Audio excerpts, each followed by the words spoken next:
to Tea with Daz. We have a very special guest this episode. We have known each other for a very long time. It's nice to reconnect with Jennifer again today. Before I introduce Jennifer, I would like to introduce myself and this podcast. So this podcast, Tea with Daz, is about the built environment in Arizona and everything that has to do with the built environment in general. And I am Taz Khatri, and I have a architecture firm called Taz Khatri Studios. You can find out more information about us on tazkhatristudios.com. And we do residential work, we do small commercial work. So reach out to us anytime. And then if you ever have any questions about the podcast, you can also reach out to me. There's a contact form on our website. So it's tazkhatristudios.com. And remember to subscribe to the podcast Tea with Daz. You can find this podcast on Apple Podcasts or Spotify. And we're really happy that you're here with us today. And now I'm going to introduce my wonderful guest. And it's an honor to have Jennifer on today. Jennifer Longdon serves as Chief External Affairs Officer for the Arizona Alliance of Community Health Centers. She is responsible for building, maintaining, and growing relationships with government agencies, policymakers, media, and other external partners to increase awareness of and support for health centers and their vital work to serve the needs of Arizona communities. Jennifer is a Phoenix-based speaker, writer, and advocate who served 3 terms in the Arizona House of Representatives for Legislative District 5. Paralyzed in a 2004 shooting, she has a history of focused legislative efforts on disability advocacy and gun violence prevention. She made history as the first Democrat in 60 years to chair a House ad hoc committee, specifically the Committee on Abuse and Neglect of Vulnerable Adults in Long-Term Care Facilities. Beyond her legislative role, Jennifer has a notable leadership history, chairing boards like the Phoenix Mayor's Commission on Disability Issues, the statewide Independent Living Council of Arizona, Arizonans for Gun Safety, and the Public Impact Advisory Panel to the Christopher and Dana Reeve Foundation, among others. Her impactful journey has been recognized in publications such as Arizona Magazine, Phoenix New Times, Washington Post, Salon, Mother Jones, and Rolling Stone, and New Mobility, showcasing her unwavering commitment to making a positive difference in the lives of individuals and communities. Welcome, Jen. Well, thank you, Taz. Wow, that's a lot. Do you think people are still awake, or did they fall asleep during that part? I hope not, but it shows how very impressive your service is, how much you've done for our community. And I'm glad I read it all, because it's really remarkable what you've done in your life and in your career. So I just want to acknowledge that. That's amazing. Well, thank you. You're very kind. Let's talk about housing. Yeah, it's housing and the built environment, even in like the public realm. Yes. We'd love to get your perspective. A lot of our listeners are architects or planners themselves, so this will be really nice to get a perspective from like a user perspective, So first, if you would tell us about your story and how you came to have your disability. So you can't see it sitting where I'm sitting, but I'm a full-time wheelchair user. I'm paralyzed from just below my collarbones down. So I have full use of my arms. I was paralyzed in 2004, so 20 years ago, in a random shooting. My fiance at the time was also shot, and we both had very significant and very different disabilities. My fiance at the time, both of his optic nerves were severed, so he's completely blind. And he has a very significant brain injury. I was shot in the back and he was shot in the head.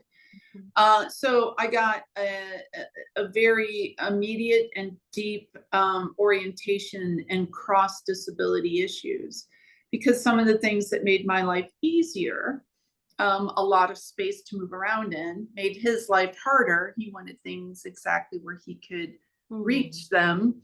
And it was quite an adventure for some time, but I'm 20 years post-injury.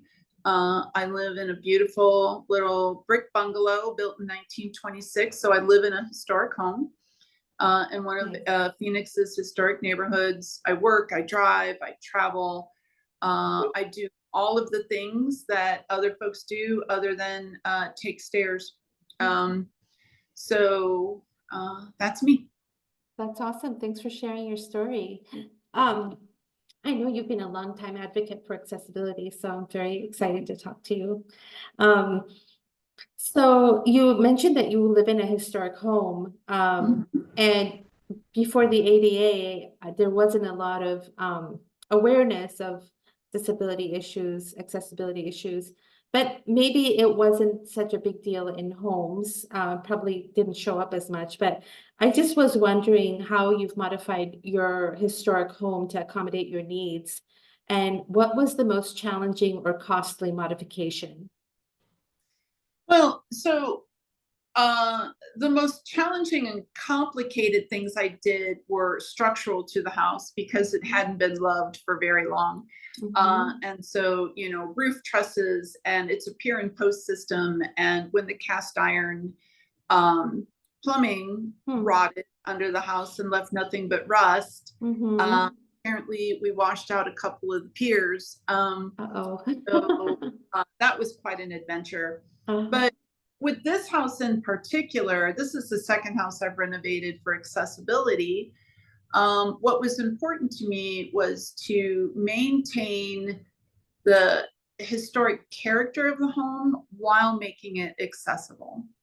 So most folks, even folks in the trades, come into my house and don't immediately recognize that it's been made accessible until they're in here for a little bit.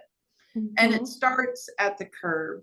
So my, as I said, this is a little 900 square foot brick bungalow. It was built in 1926. It was the first home on my block. And so it starts at the curb because my walkway is very gently sloped. So there is no front step. It just comes straight up onto the porch. And then I have just the little bump up into the house that existed. I didn't change that out. And I did the same thing in the back. When I landscape my backyard, it's a 0 grade entry in the back as well.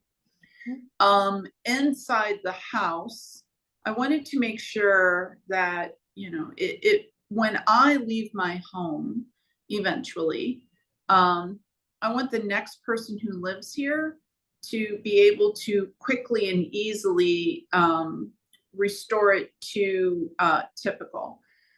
So in the bathroom, I took out the tub, but the way, and I have a roll-in shower. I use a special chair to use the shower. But the way I set it up, a clawfoot tub will go in and easily, very quickly be plumbed into place. In the kitchen, I use standard cabinets, but on most of them, they just don't have a toe kick. So it brought them down to the height that works for me. And so you can slide out my roll under range and put a regular, well, my cooktop and put in a regular range, raise, you know, put in toe kicks and raise the sink area and the other cabinets up to standard height. And you wouldn't know that it had ever been unstandard to begin with. All of my kitchen cabinets have either on the base cabinets, they have rollout trays so that I can reach things. And in the upper cabinets, there is a gas powered mechanism that comes down. So it comes out and comes down so that I can reach all of the dishes and things. Now it does lose a little space on the side, But for me, it would all be wasted space anyhow, because I wouldn't be able to reach more than 6 inches inside the first shelf of my uppers. Everything is hung at the standard height. And probably the biggest change that I made, so in the bathroom, I have the standard door, but from my bedroom, I put in a panel, or excuse me, a pocket door that opens to 36 inches. And in my bedroom, I revised the doorway and made it match. I have that beautiful 1926 arch separating my living room and dining room. And so I moved that going into the bedroom, and it's a 36, it's actually bigger than that. And then the thing that I did that might cause people to look at my home and say it's not very historic, is I left what existed of the hardwood in place on the floors. But those joints aren't strapped in any way, and I was falling through them literally. Oh, wow. I had places where there were duct tape on the floor to remind me to go around that particular area. And so, I didn't want to take them out. So I'll do what many historic homeowners do. I'll leave that project for the next owner. And I laid long strand bamboo, engineered flooring on the bias, so that it straps all of the joints and gave the floor the stability I need to function. And that's my house. That's wonderful. Thanks for sharing that. I really appreciate that you shared about the front sidewalk and the back entry as well, because a lot of times we forget about the site improvements that need to be done for wheelchair accessibility. But even though they're very obvious, if you think about it. And so you were talking about the floors, and I think that's wonderful. And you were also talking about how the house could easily be converted back to sort of its original state, largely. And it made me wonder if the changes you've made would benefit everybody, though. You know what I'm saying? Because those things just makes life easier for a lot of people. So the last house that I modified, it was much more modern. It was built in the 90s, I think. And I did the same thing. I put in an accessible kitchen, accessible bathroom. I had slate floors throughout because, they were easier for me to move over than carpet. And when I sold it, originally, the realtor was concerned that maybe without, with it being atypical, that there might be some issues. They considered that I had done a lovely job. I had upgraded finishes and that sort of thing. But so ultimately what happened is it was bought by another single woman who's 5'4". And she's like, I love your kitchen. I love that I don't hurt my back when I'm washing dishes in the sink. I love that, my shoulders don't get tired when I'm chopping vegetables on the counter. Your kitchen is perfect for me. And then the other thing that both of my houses have was a matching cart. It looks almost like a small desk, because I can pull up to it. And that's how I move things that are heavy or hot or dirty, how I move them through the house is I put them on this cart and roll them around. And that was one of her favorite features, was this cart that she could, park next to the dining table with all of the dishes on it, which is how I used it a lot. So, standard has one meaning, but not everyone is standard to begin with. And if you are very tall or below an average height, working in a standard configuration in a kitchen is hard. My current cart adjusts. So I have a friend who's 6'4", And when this individual comes to cook in my kitchen, the first thing they do is raise my cart up to their height. So Mhm. they have a place to cut and chop and stir and that sort of thing. And it works well. Yeah, I love that. That's wonderful. I love that idea of like specificity, like things that can be specific to your body. And yeah, I think that's terrific. Also, I wanted to talk about the clawfoot tub. I mean, just I hate those because they're they're so tall, so you have to like go really high up to get into them. And then Mhm. they're like kind of unstable, and then you don't really have a lot to hold on. I mean, even I had one and it was really difficult to maneuver. I'm just saying those aren't good for anybody, in my opinion. So, But just putting that you're out there. for a historic home. So Yeah, exactly. So if if you're willing to sacrifice your comfort, convenience and safety. comfort for the Uh-huh. aesthetics of it, go for Mhm. it. Mhm. Um, so you answered my next question already. But so when you're in the public realm, so when you leave your house, what is your experience moving around and interacting with the built environment? What are some of the challenges that you face? Oh, most everything. Yeah. The Americans with Disabilities Act is almost 35 years old. I think it might be 35 years old this year. It was passed in 1990, so it's 34. Hmm. Um, and the Americans with Disabilities Act is not easy to enforce. After you've said pretty please and someone chooses to ignore you, your next choice is to file a lawsuit, which is expensive and lengthy and difficult. And I think a lot of folks have come to realize that they can simply ignore it.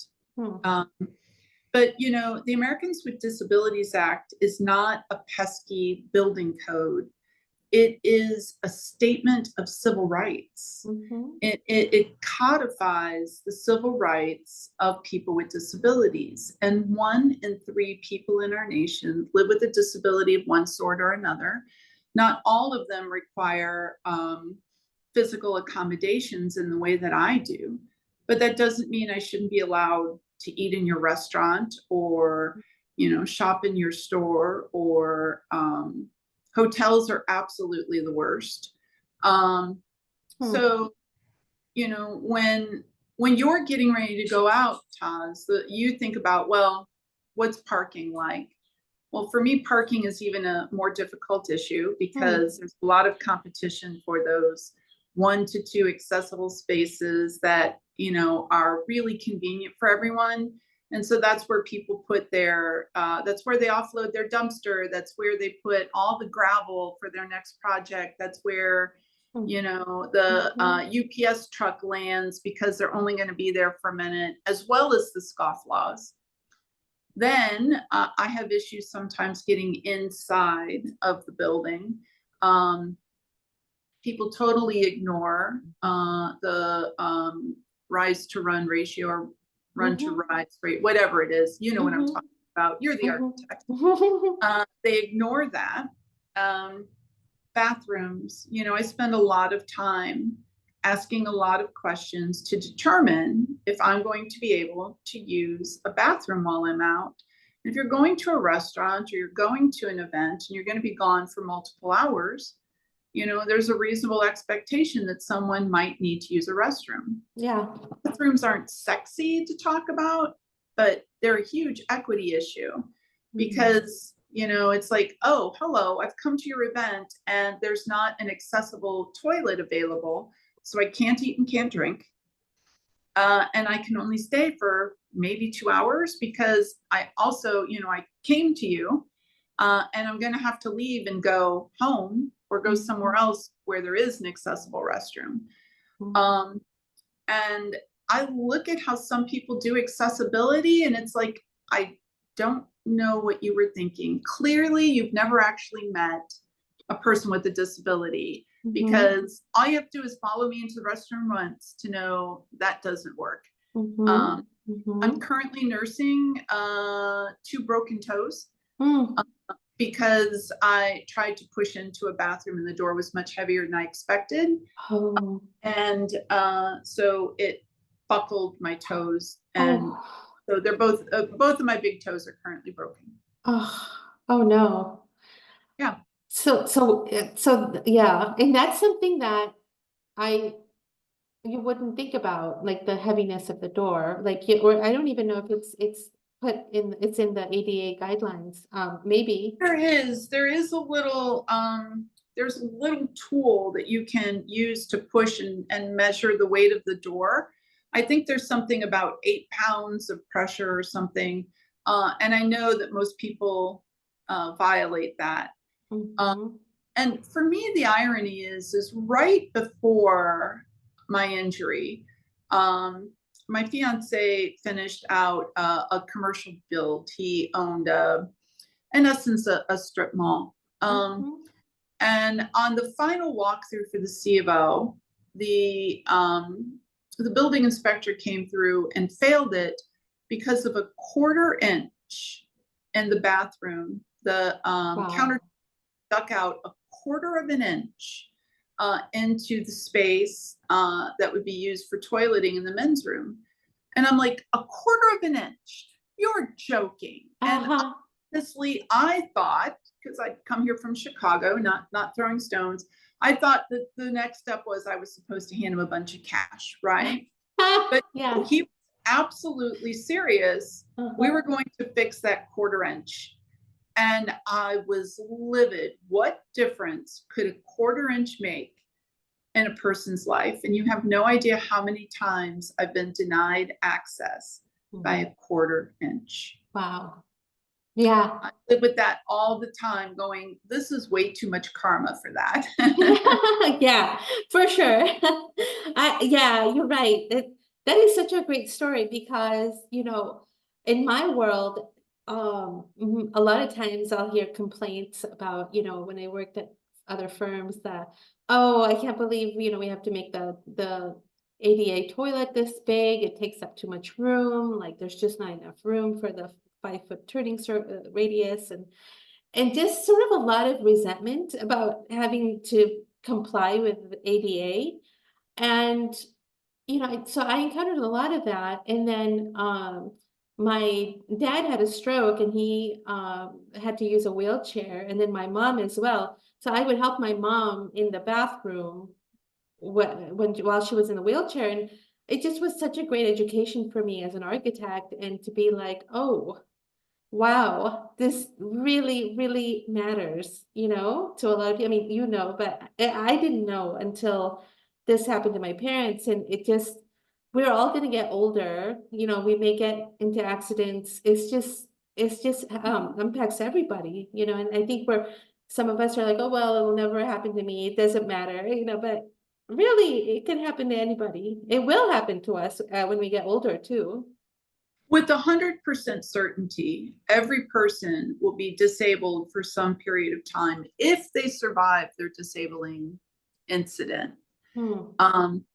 How long they'll be disabled, the degree to which they'll be disabled, and the exact type of disability is to be seen. If you have a really tough pregnancy, you might not be able to walk a far distance or climb stairs. Mhm. If you tear your ACL playing tennis or hiking, your ability to do again, climbing stairs, getting in and out of a bathtub to take a shower, Mhm. stepping over it. If you dislocate your shoulders or whatever it might be, and you've torn your rotator cuff, reaching up into a cabinet Mhm. might be something that you can't do. Mhm. You might be a wheelchair user for some period of time. I've had multiple friends who have had leg injuries that fortunately for them have been temporary, but it's been the longest temporary period of their life. And they call me and they go, how do you do this? Mhm. How do you not like just lose your self-control out in public with all of the things it takes to do this? I'm exhausted. I can't imagine doing this every day. Like, well, Yeah. let's go to the grocery store. let's go out to a restaurant. Let's do some of the other things that it takes to be disabled. And, you know, every person will experience disability, whether they acquire it at birth, somewhere along the line, they age into disability. Mine was very sudden. I was an athlete. I was training for a world title. I was, 24 hours back from scuba diving and climbing mountains in a rainforest when my disability happened. So it can happen to anyone at any time. This is the only identity that can change so rapidly. No one goes to bed, a woman, and wakes up in the morning a man, or any other identity that you might want to think about. No one just suddenly wakes up an entirely different person. But you can acquire a disability that will change your life radically. And as I said, 1 in 3 people live with a disability in our nation. Yeah, that's a lot. I didn't know that. That's a huge percentage. Yeah. It's, disability happens on a continuum. So disability includes, conditions like diabetes, arthritis, relapsing and remitting conditions like multiple sclerosis, as well as spinal cord injury, blindness, being deaf, any manner of issues could be your disabling factor. And so things like sight lines in my house is very open. So if I have a deaf friend here, I can be doing things, preparing for dinner while they're close. And although I'm not good at ASL, we can still converse. Lighting is essential, especially as people age. The lever doors are important. And home automation does a lot for people with significant disability. My entire home is automated. So I can watch someone come up to the door on a camera. I can operate my locks with my voice control or from my phone. My lights are on routines. Again, I can control them. My thermostat, lots of things like that. Other switches in my house are controlled through a smart system, which, if you have someone who is aging into a cognitive disability, that might be important. Someone who, lacks manual dexterity or other issues, I set my home up so that I can run it completely from my bed. Not out of laziness, but I might not be able to get out of bed for weeks at a time. And so my house runs that way. Yeah, I actually never thought of home automation as an accessibility issue. And I mean, that makes perfect sense. What a huge benefit it is. That's neat. Yeah. So, can you tell us a little bit about the civil rights perspective in terms of the ADA? And I did want to ask you, from my knowledge, before the ADA, people with disabilities kind of just stayed home a lot. And I know in other countries, people with disabilities just like stay out of the public view, like they don't participate in life. And do you know anything about this and how the ADA has changed that? I've got a lot to say about that. So let's just talk about the city of Phoenix and my particular type of disability. I have a spinal cord injury. I live with paralysis. 1 in 50 people live with paralysis. And if you think about that and just do the math, in the city of Phoenix, that means that people living with paralysis, just us, and we're a small percentage of people with disabilities, we could fill both our major downtown stadiums to capacity. No right? way, wow. Absolutely. So think about, going down to a Diamondbacks game or a Suns game and seeing all of those folks out, right, on game night. The streets are jammed, the area is packed. Now, think again about how many times in your coffee shop do you see a person in there in a wheelchair? How many times on your bus or your light rail train do you see somebody in a wheelchair? How many times when you go to the movies or go to a restaurant or go to any other event, do you see someone who looks like me? Now, do you think it's because we don't drink coffee, we don't like sporting events, we don't like public transportation? Or do you think it's because we've been so barred from it, we know not to even bother to try? And that's the life I live. Even though I'm incredibly active, there are any number of times where I'm like, it is not worth the fight. It is not worth the risk of injury for me to go and try and participate. I'm only going to be frustrated, thwarted, hurt, humiliated. How many times do you risk real humiliation or going to the grocery store or going to a movie? Right. It's part of my life because of lack of equitable access, something that is easy to fix. And retrofit is difficult. I get that. My retrofits in my own home are probably, and I could have done it less, but just the retrofits are probably about $50,000 in my home. Oh, I can believe that. And most people buy a home like mine and come in and spend that $50,000 anyhow, right? And then I've done structural changes, right? The roof, the flooring, the electrical, the plumbing, all of that stuff. But people buy these homes expecting to make those changes. But when you build accessibility into a new build, I mean, retrofitting is hard and it's kludgy and it can be ugly.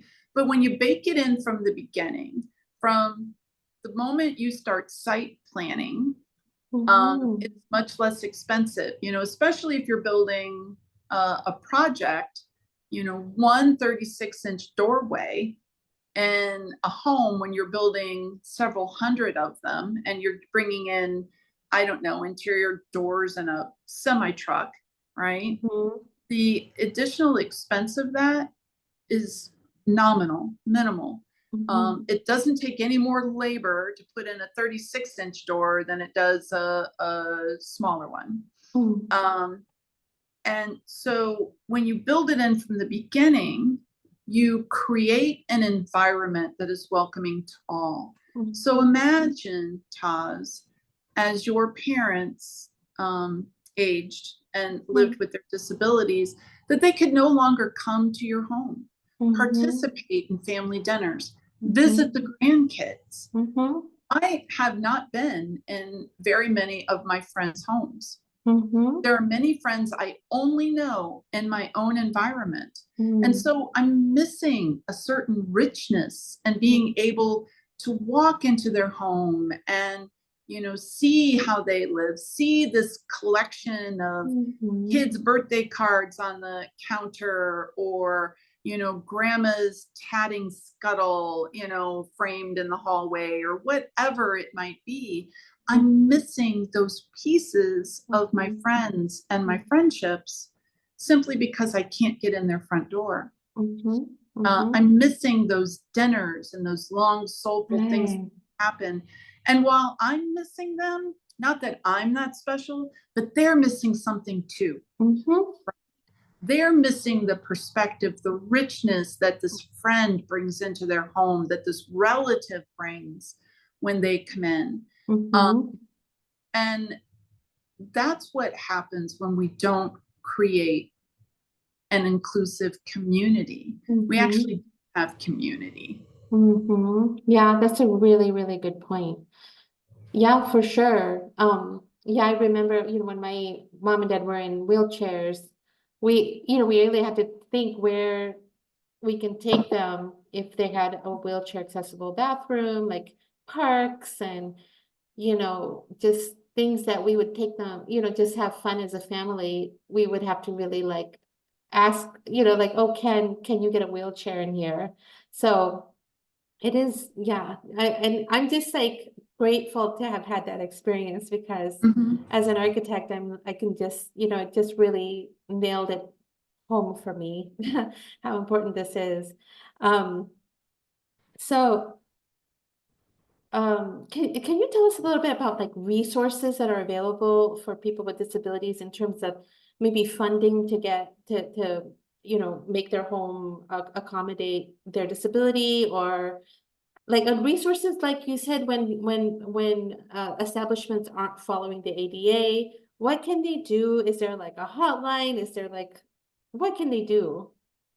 Well, you don't just call the ADA. That's what people often ask me. Can't you just call the ADA and report that? No. Mm-hmm. You have to start by making the property aware and asking, pretty please, will you make the changes to let me in? Mm-hmm. And then your next step is to file a lawsuit. So finding an attorney willing to take that on, who understands the law and can do it. And the Department of Justice will take on a certain number of cases, but probably not enough. But it's worth a try.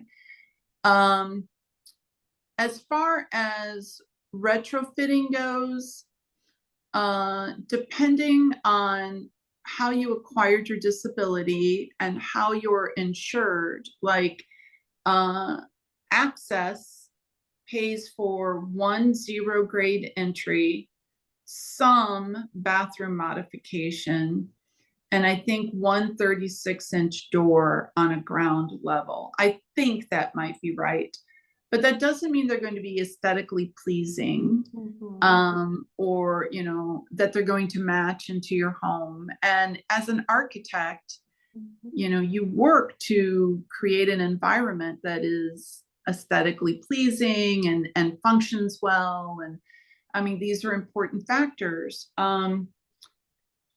So it's difficult to get that.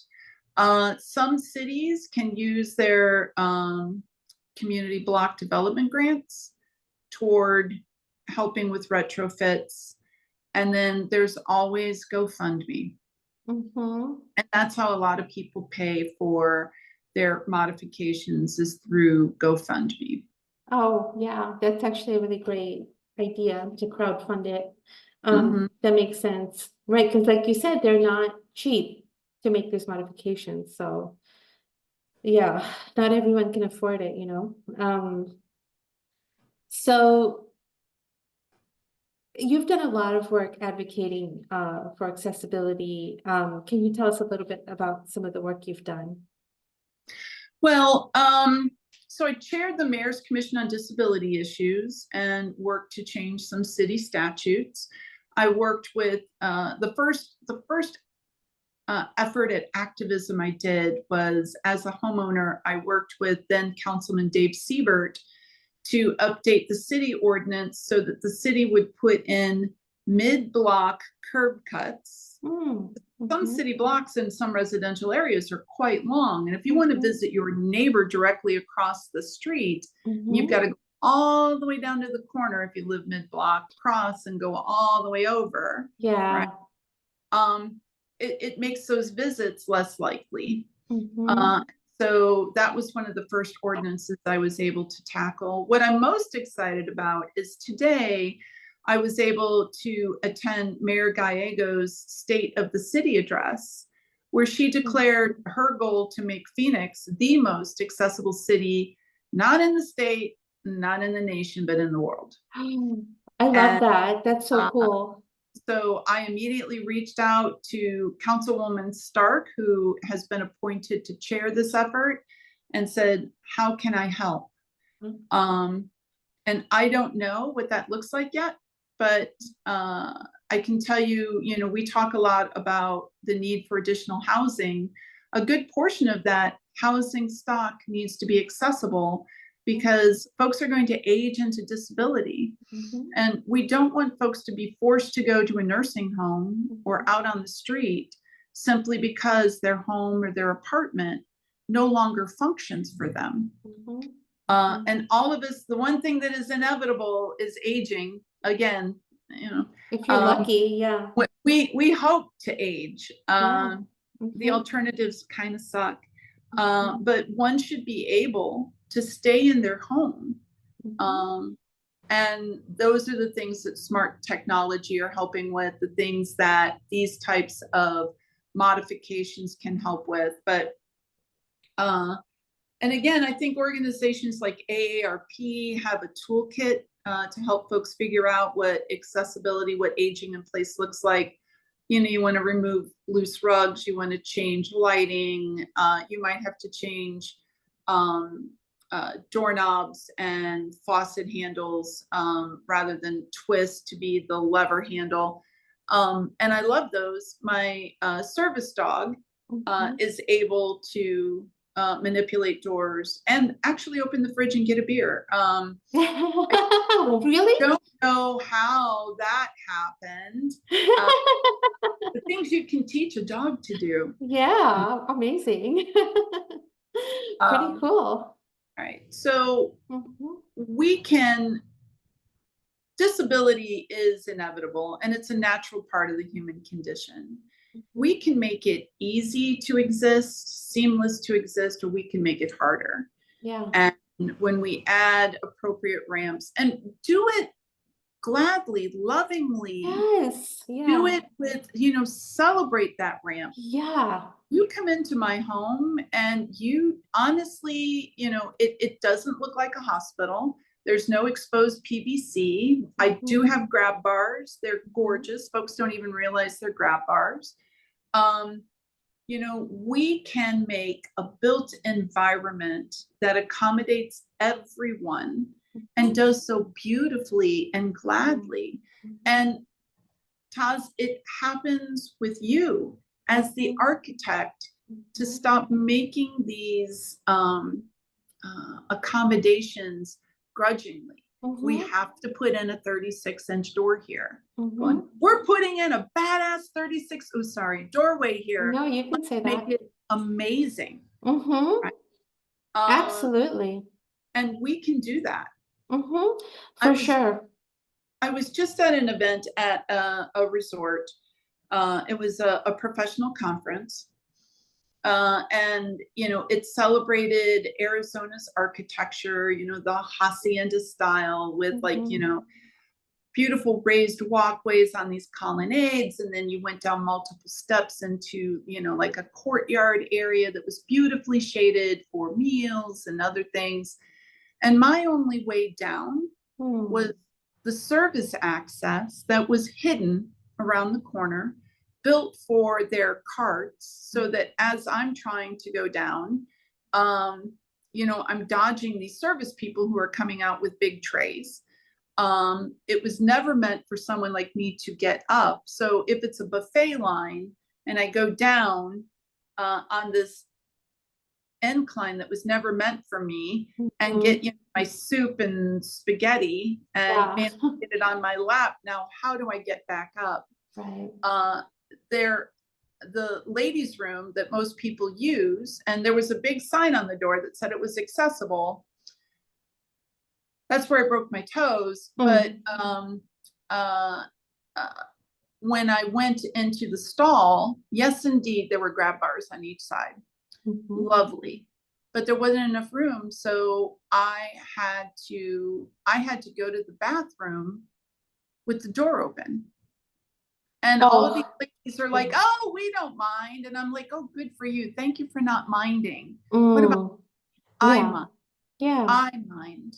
Mhm, Um, and that's what I mean when I talk about our dignity is always imperiled when we're out. Oh, we don't mind. We'll carry you. We'll get you up that step. You know, we can accommodate you. It's just one step.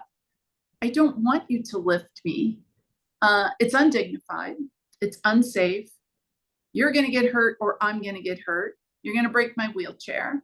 And it's great that we all do it going in, but after your second cocktail, am I really going to trust you to help me back out again? I don't yeah. know. Right. Um, and it shouldn't be like that. Mhm, Imagine as an adult having to look at, you know, the stranger sitting next to you at an important gala and saying, will you take me to the bathroom, please? mm, mhm.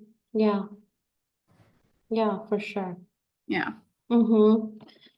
Yeah, I mean, and this is just so invaluable to get your perspective on this. And it really, like you're reminding us, people with disabilities are not really a minority. All of us are at one point going to have a disability. So this is really designing for like the 100% of the people in the world, in the country.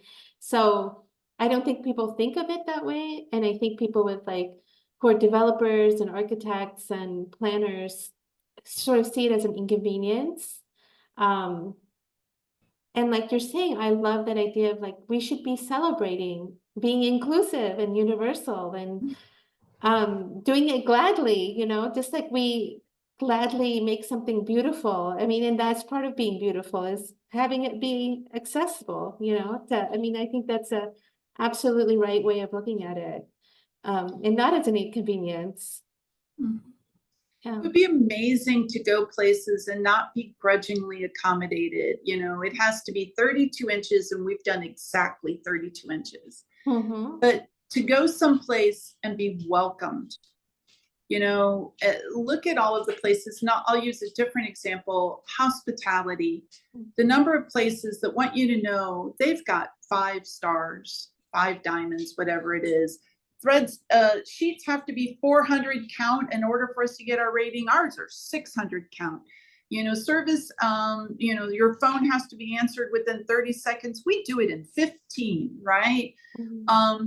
But then they grudgingly come right up and they are exactly inside compliance on the Americans with Disabilities Act. Mm-hmm. There's a total disconnect when we get there. And ironically, one of the most accessible buildings I've been in outside of very modern builds has been the White House.